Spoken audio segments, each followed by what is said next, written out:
Then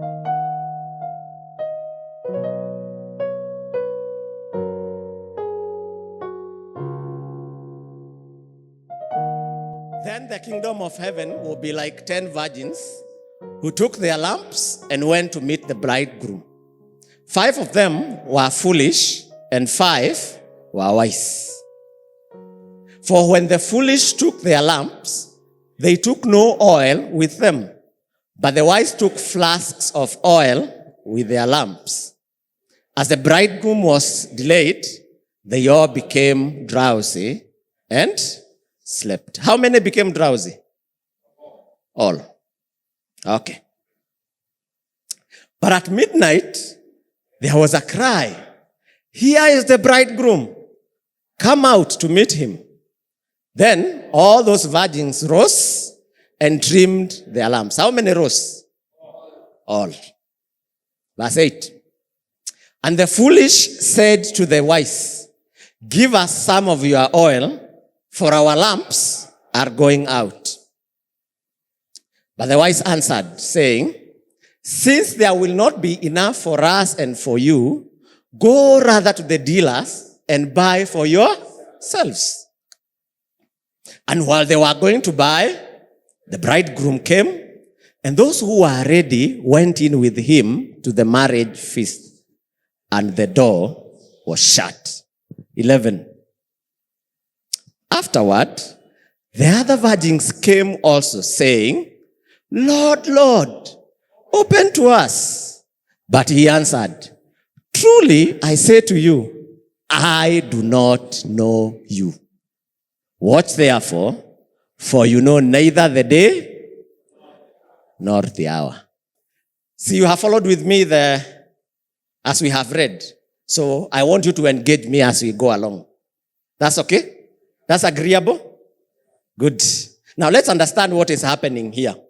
So before we can truly grasp the weight of what scripture is saying in this part, what the parable is saying, to us today here in Thika, seated in this hall, we need to understand something. We need to understand the world and the specific atmosphere, the specific context in which Jesus told this parable. This is Jesus' parable.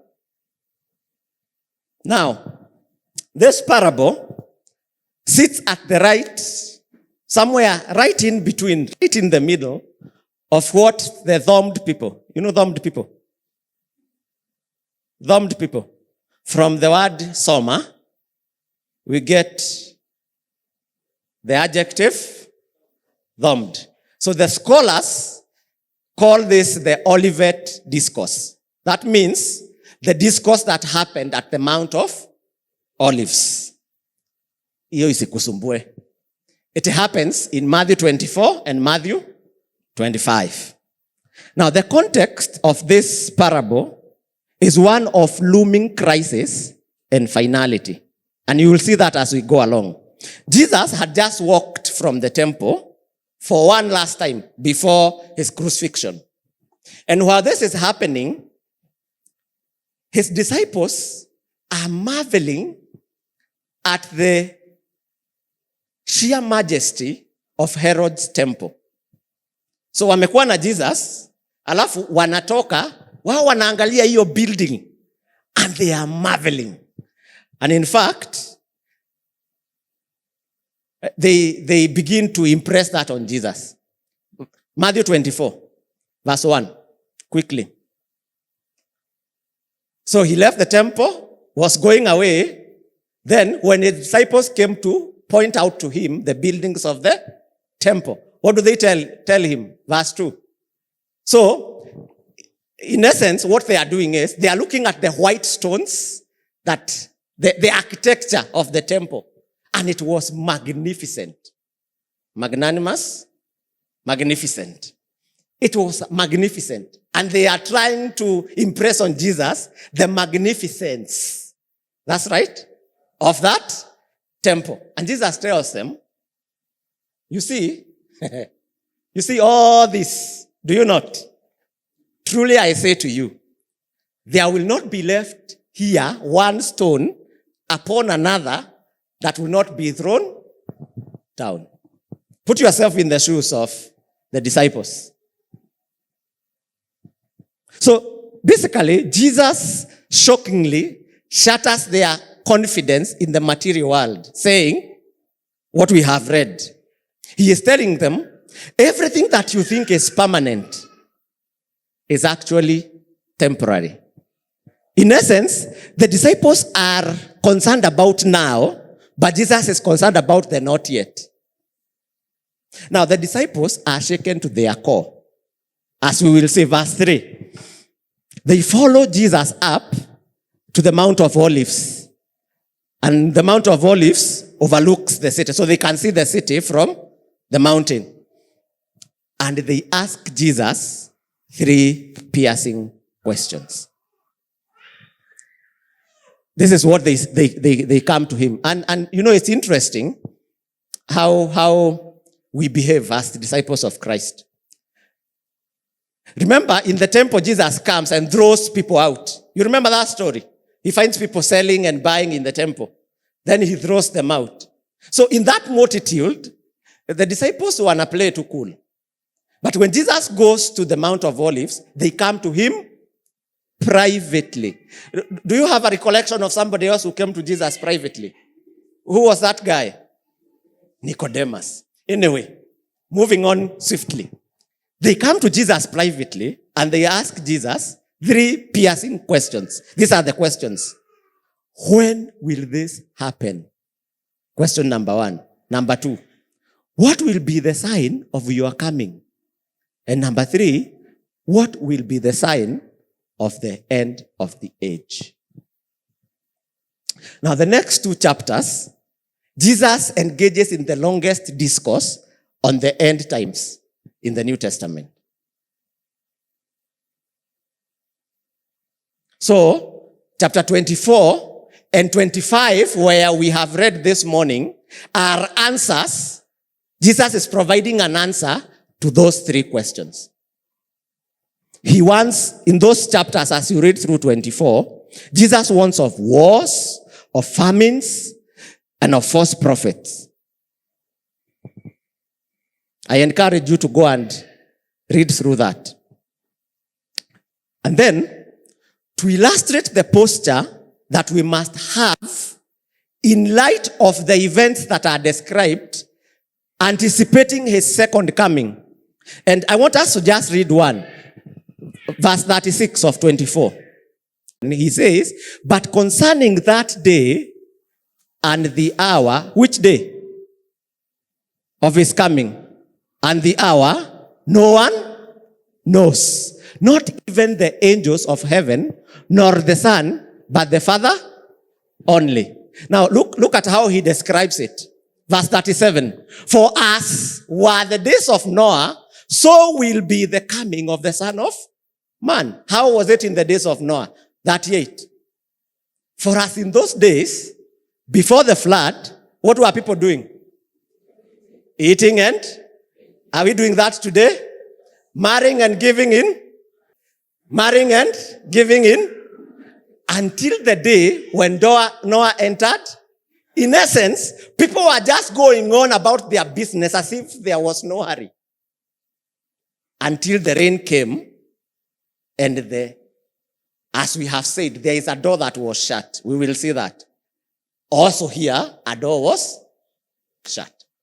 And they were unaware until the flood came, swept them all away. So will be the coming of the Son of Man. And he continues to describe how it will look like.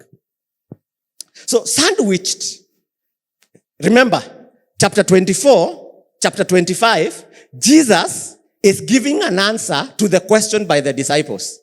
How will it look like in your second coming? How will it look like when the Son of Man is coming back to the earth? So sandwiched in this 24 and 25, there is a parable that is told towards the end of 24 and another one that continues in 25. In between these 2 parables is the parable of the 10 virgins. The first parable is that of the faithful and wicked servants. If you read 24, from where we have stopped, you will see that.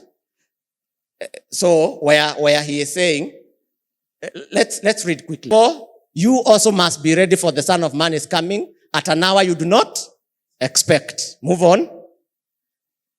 Who then is the faithful and wise servant? So he gives a parable to show the preparedness. Whom his master has set over his household to give them their food at the proper time. 46. Blessed is that servant whom his master will find him so doing when he comes. So a servant has been given work to do, to give the household food at the right time. So Jesus says, blessed is that servant who, when the master comes at the unexpected hour, will find him faithfully doing that. Truly I say to you, he will set him over all his possessions. Look at the flip side. The flip side. But if that wicked servant says to himself, my master is delayed, and we will see delay in this parable that we are looking at, and begins to beat his fellow servants, and eats and drinks with drunkards, the master of that servant will come on a day when he does not expect him, and at an hour he does not know, and will cut him in pieces and put him with the hypocrites. In that place, there will be what? Weeping and gnashing of teeth. Move on. Endelea tu.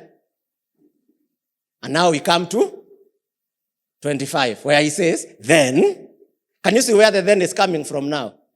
So he is giving parables to respond to that question. To impress on his disciples that the hour is not known. Be prepared. Okay? Now let's move on. At least now you understand how the story comes about, where it is placed within the unfolding story of Matthew. Don't you? Si mumelewa? Mumelewa? Very good. Let me bring in another background information. So it says, the kingdom of heaven will be like 10 virgins who took their lamps and went to meet the bridegroom. When you hear the word bridegroom, what comes to your mind? Bridegroom. Harusi. Sindio? What is harusi called in your mother tongue? What is harusi in your mother tongue?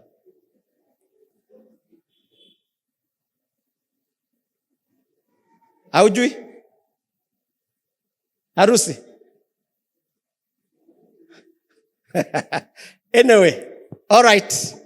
Aya. COG sasa ni hapa. Wachana na neighbor yako kidogo.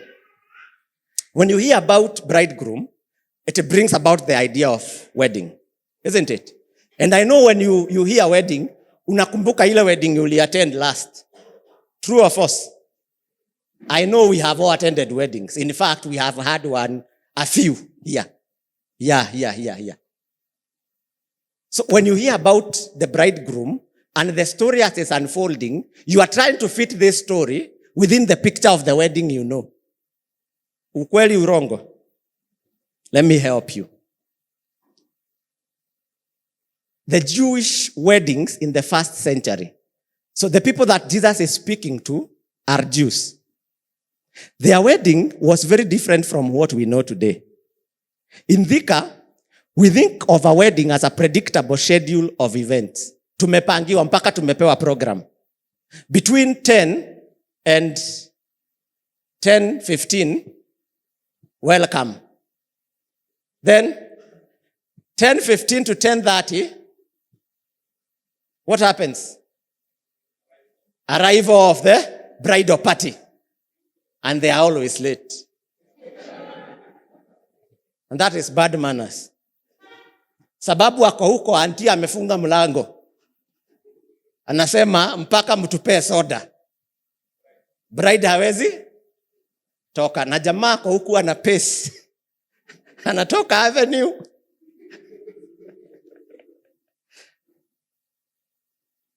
That's the kind of a wedding we have in mind. One that has a schedule that is set. In the ancient Jewish world, a wedding was not a one-day event. Okay? It was a week-long celebration, 7 days. But the climax of that wedding, the moment that the whole village held its breath for, was the arrival of the groom. And like in our day, where is the arrival of the tulitoa hivi tu wapi? Anyway, the moment that everyone was waiting for is for the groom to arrive and take his bride from the father's home to his own home for the marriage feast to begin.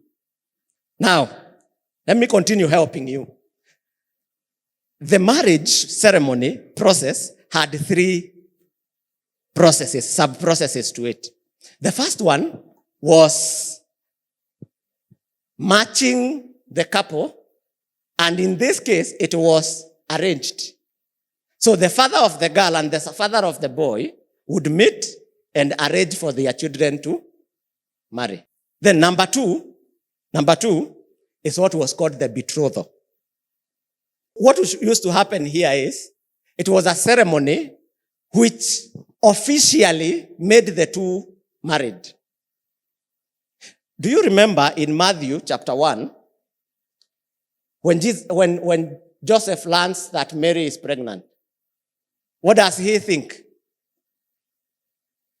He wants to divorce her. So the divorce there implies that they were married. But as it opens, Matthew chapter 1 verse 18. Now the birth of Jesus took place this way. When his mother Mary had been what? Betrothed to Joseph. So this betrothal was official. In fact, if you wanted to separate from someone who you are betrothed to, it had to be a legal process. Okay? Now, the third process in the marriage, in the wedding, was now the consummation and the feast. And it is in that context that this parable is set. Are we together? This is how it would happen. Typically, the groom would depart from his home, accompanied by his friends to collect his bride. Okay? This is what was called the procession. But the exact time of his departure was intentionally unpredictable to create suspense. He had the sovereign right to surprise the wedding party. He might come in the heat of the afternoon, he might come in the quiet of the evening, but most often, he would choose to come in the deep, silent middle of the night. The bridesmaids, the 10 virgins in 25, were part of the wedding party. Their primary role was to wait at a designated spot to meet the groom. And when the shout went up that he was coming, we saw that as we were reading through. The bride is here. As that happened, they were to escort the groom through the dark streets, creating a glorious torch-lit path towards the feast. Tuko pamoja? So, walikuwa wanabeba lamps, bride akifika, as part of the procession ya kuendea the groom akifika, as part of the process ya kuendea the bride, wanaenda wakiwasha taa. So these lamps require constant attention. So the oil has to be topped up regularly. And if your lamp ran out of oil, you are worse than useless. You are an embarrassment to the groom. You could not escort anyone anywhere because you are in the dark yourself. Do you see them at the back there? The 10 virgins in this parable, friends, you notice that they share almost everything in common. They all have been invited in the same wedding. True or false? They all know that the groom is coming. True or false? They all show up at the right place. True or false? They all have lamps in their hands. True or false? The difference looks very simple. 5 of them brought extra oil in vessels, and 5 did not. But 5 prepared for a delay, 5 prepared only for the immediate. 5 took the groom's word seriously. Remember, it was the groom's reserve to decide when to come. 5 took it seriously, but 5 took his arrival for granted. And that is the difference. And that difference, seemingly small, that difference of carrying a separate vessel of oil determines who enters into the joy of the feast and who is left outside in the crushing